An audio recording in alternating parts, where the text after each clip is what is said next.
লোকসঙ্গীতের শেষ হচ্ছে বাউল।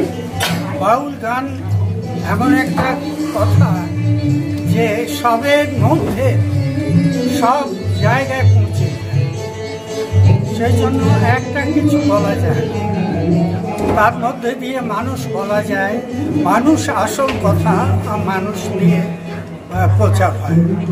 তারপর পরে মানুষের জীবন কিভাবে চলে সেটা, তারপরে দেহতত্ত্ব, পরতত্ত্ব, লীলাতত্ত্ব, ভাবতত্ত্ব, হ্যাঁ সেই তত্ত্বগুলো চললো।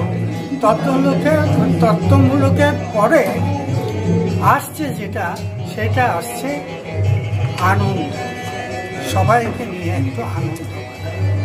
लोक संगीत केवल मनोरंजन ही नहीं, ये हमारी विरासत की धड़कन और अतीत वर्तमान के बीच में एक सेतु का काम करती है।